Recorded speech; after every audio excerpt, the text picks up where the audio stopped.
Bonjour, je suis Françoise Perta, la traductrice de Nadifa Mohamed en France. Et je vous remercie d'avoir choisi Black Mamba Boy pour le prix des lecteurs en Périgord. Je regrette beaucoup de ne pas être venue parmi vous, mais enfin bon, les circonstances font que je vais essayer de vous parler de Black Mamba Boy par vidéo. Et puis, pour ceux qui ne l'ont pas lu, peut-être les inciter à le lire parce que c'est un très beau roman. Alors, qui est Nadifa Mohamed? C'est une jeune écrivain, puisqu'elle a écrit Black Mamba Boy à 28 ans. Et je suis vraiment très admirative, hein, à 28 ans, avoir écrit ce si beau livre avec une telle maîtrise.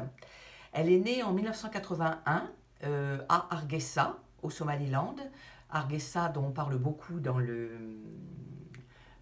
livre, hein, puisque elle est donc d'origine somalienne et elle a un passeport britannique et somalien, puisque le Somaliland, c'est la Somalie britannique. Hein, je vous laisse regarder sur la corne de l'Afrique où est le Somaliland. Voilà. Alors, elle naît en 1981 à Hargeisa. En 1986, sa famille, à cause de la guerre, une région très... Oui, il y a beaucoup de guerres hein, là-bas, décide de partir à Londres, de s'installer à Londres, avec l'espoir de ne pas y rester. Normalement, c'est pour une courte durée, mais en fin de compte, la famille va s'installer à Londres à cause de la guerre qui fait rage. Et donc, Nadifa va être, à partir de l'âge de 5 ans, donc, hein, elle va être élevée en Angleterre. Elle est diplômée de Oxford, un diplôme d'histoire et de sciences politiques.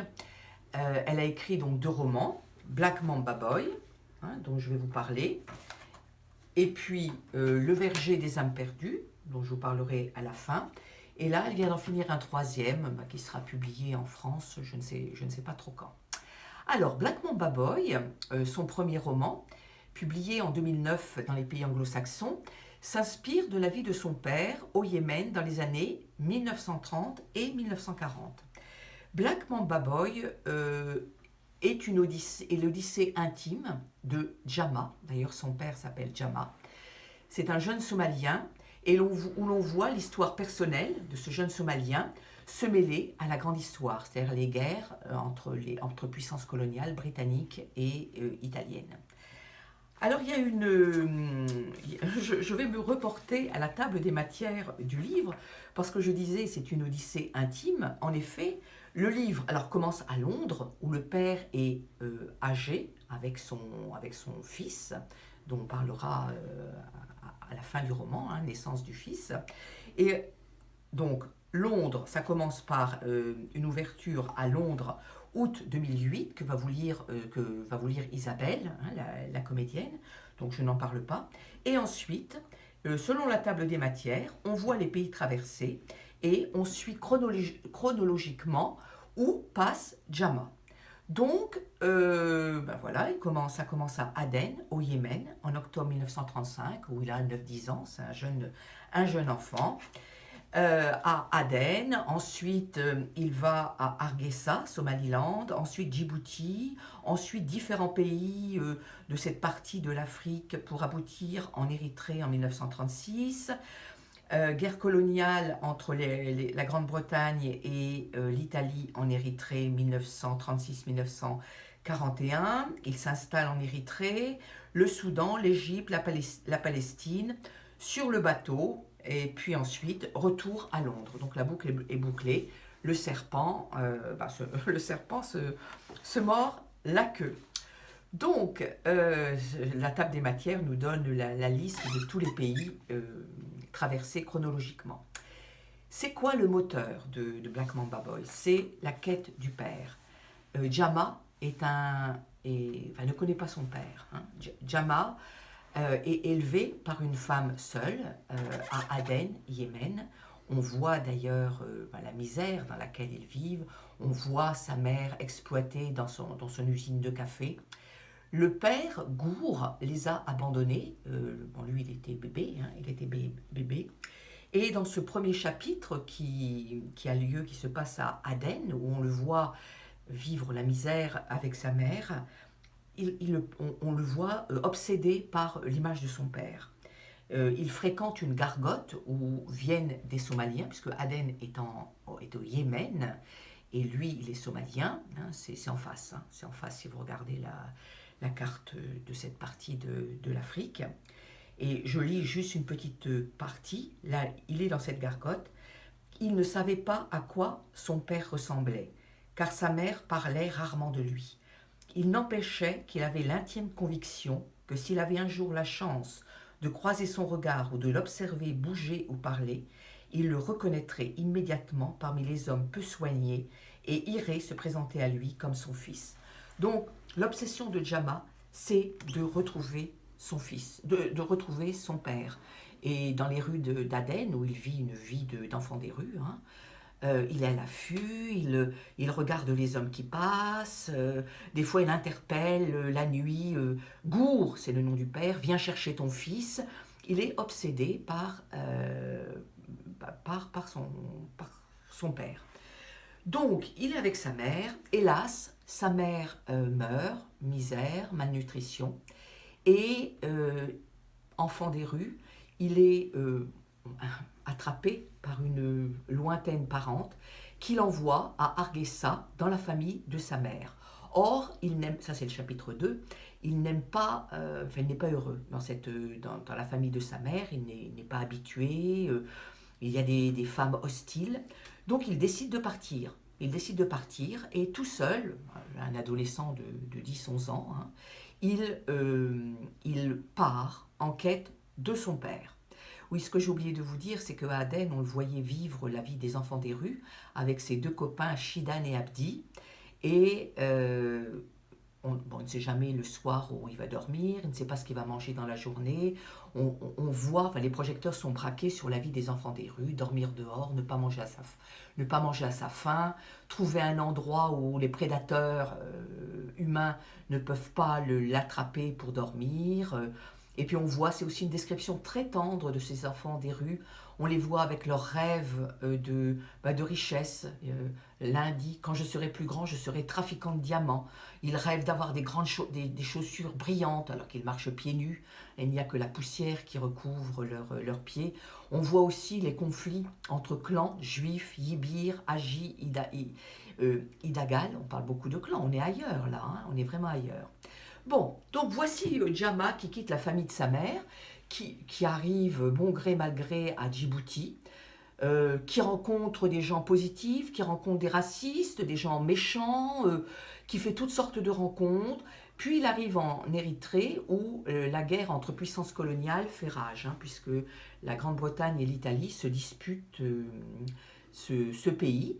Et il y retrouve ses deux potes d'Aden, Shidan, le vantard, qui est toujours en train de dire que tout va bien, et puis Abdi, son oncle normalement, le sourd. On voit donc ces trois-là, le trio, embarqués dans des batailles, il y a des bombes, des explosions, des villages rasés, des choses très dures à vivre. Et Jama arrive à fuir ces choses très très dures.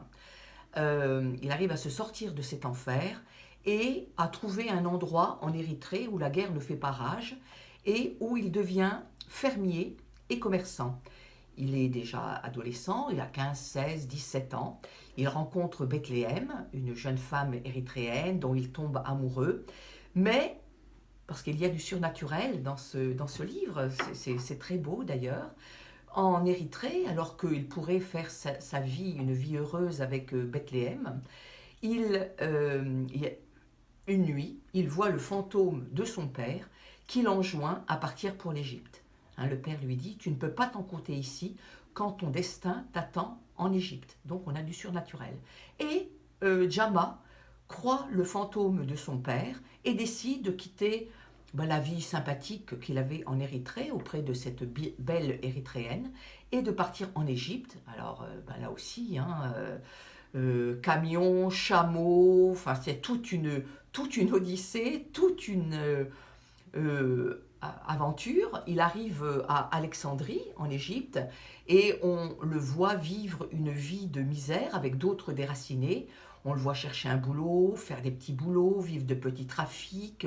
Ils sont 17 à vivre dans un 2 pièces, comme j'imagine que ça doit se passer actuellement. Il est jeté en prison Et puis, pour lui, enfin, qu'est-ce qu'il désire là plus que tout actuellement? Il désire avoir un passeport pour pouvoir embarquer, puisque les marins somaliens ont une bonne réputation dans la marine marchande britannique, et il désire avoir un passeport, et il fait une demande sans trop d'espoir d'en obtenir un. Or, il en obtient un. Il obtient un passeport. Donc, il part sur un bateau, et là, à nouveau, on a la grande histoire qui se mêle à la petite histoire de Jama, puisque il est embarqué comme mécanicien, enfin celui qui met le charbon pour que le bateau avance. Il est embarqué sur l'Exodus, donc un bateau qui est rempli de juifs, et de juifs qui sont poussés hors de Palestine. Donc d'autres déracinés. Voilà, il est en contact avec d'autres déracinés, enfin, d'autres êtres humains qui vivent des situations très difficiles. Et enfin, après maintes péripéties, je ne vais pas tout vous raconter, il arrive à Londres, où il apprend que Bethléem, son épouse, a donné naissance à un petit garçon. Et là, il décide que malgré l'argent qu'il gagne en travaillant sur les bateaux, il va retourner en Érythrée il ne veut pas il ne veut pas abandonner son fils. Lui, il a été abandonné, il ne veut surtout pas faire la même chose que son père. Et donc, il repart retrouver Bethléem. Et là, la dernière image, c'est on le voit à Londres, dans le port de Londres, qui quitte Londres pour aller retrouver Bethléem. Bon, alors ça, c'est le premier livre de Nadifa Mohamed. Moi-même, je suis très impressionnée que cette jeune personne de 28 ans ait pu écrire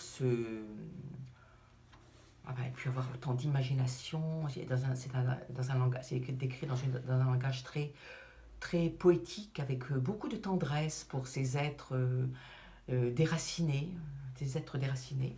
Et puis, bon, depuis, elle a écrit donc ce deuxième livre, hein, Le Verger des âmes perdues, qui a toujours le... Alors là, on reste en Somalie, à la fin des années 80, et on assiste au siège d'Hargeisa, et on voit le destin de 3 personnages féminins. Voilà, enfin bon, je vous le laisse découvrir si cela vous donne envie. Et pour ceux qui n'ont pas lu Black Mamba Boy, eh ben je les incite à lire ce livre qui vous emmène vraiment ailleurs. Je vous remercie beaucoup et merci d'avoir voté pour Black Mamba Boy.